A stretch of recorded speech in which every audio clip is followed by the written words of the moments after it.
Welcome back. We're diving into lessons 75 and 76. And we've got some listener questions to tackle too. Let's jump right in with lesson 75. The title is The Light Has Come. All right, so let's hear the lesson itself first. Just listen closely to the words. The light has come. In choosing salvation rather than attack, I merely choose to recognize what is already here. Salvation is a decision made already. Attack and grievances are not there to choose. That is why I always choose between truth and illusion, between what is there and what is not. The light has come. I can but choose the light, for it has no alternative. It has replaced the darkness, and the dark is gone. I always think of it like this. You're tending a garden, right? Every choice you make is like choosing to water either the weeds or the flowers. You're either feeding fear or nurturing love. Exactly, no neutral ground. And those choices shape your whole experience. So choosing salvation, it's not about creating something new. It's more like recognizing something that's already there. Yeah, like suddenly realizing the sun's been shining all along, even when you were convinced it was cloudy.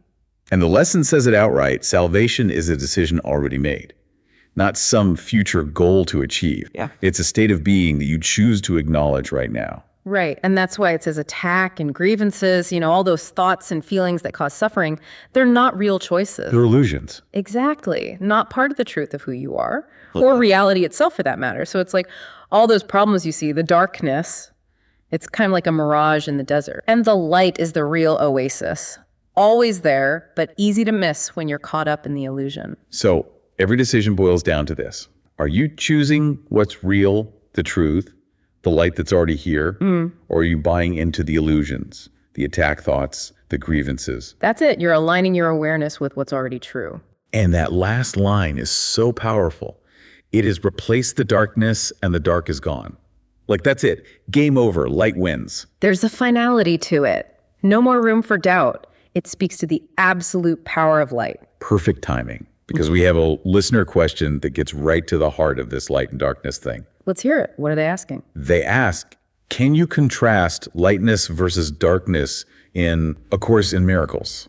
Like, what do those terms really mean? Great question. Super fundamental. And it's important to remember when the Course talks about darkness, it's not talking about the absence of physical light. Right. It's not like turning off a lamp. It's a metaphor. Darkness represents illusion, the feeling of being separate. It's about fear, lack, scarcity. It's the whole ego thought system, right? All that judgment, attack, guilt. Exactly. So when you're experiencing darkness, what you're really perceiving is a world full of problems, conflict, suffering. Pretty bleak picture. And ultimately, it's unreal. Darkness is a construct of the mind, a false perception. It has no real substance in the grand scheme of things. So how do you recognize when you're in that darkness? What does it feel like? It's marked by fear, anxiety, a sense of vulnerability.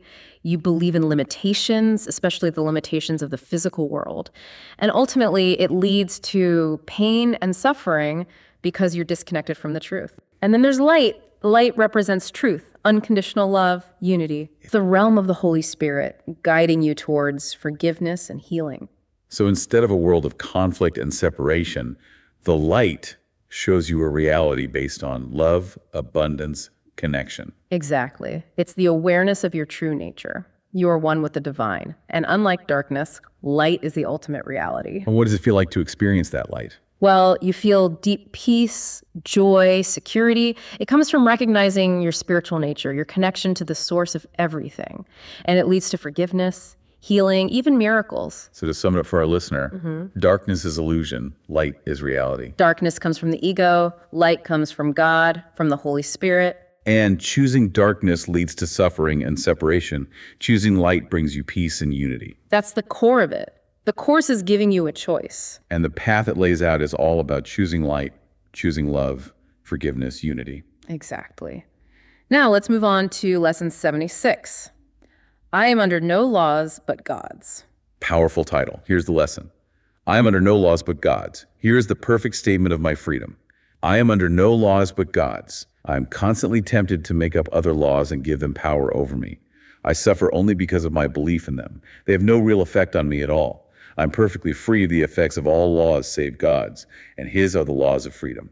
This lesson cuts right to the chase. It's about true freedom, and it states it right out. Your freedom comes from recognizing that only God's laws are real.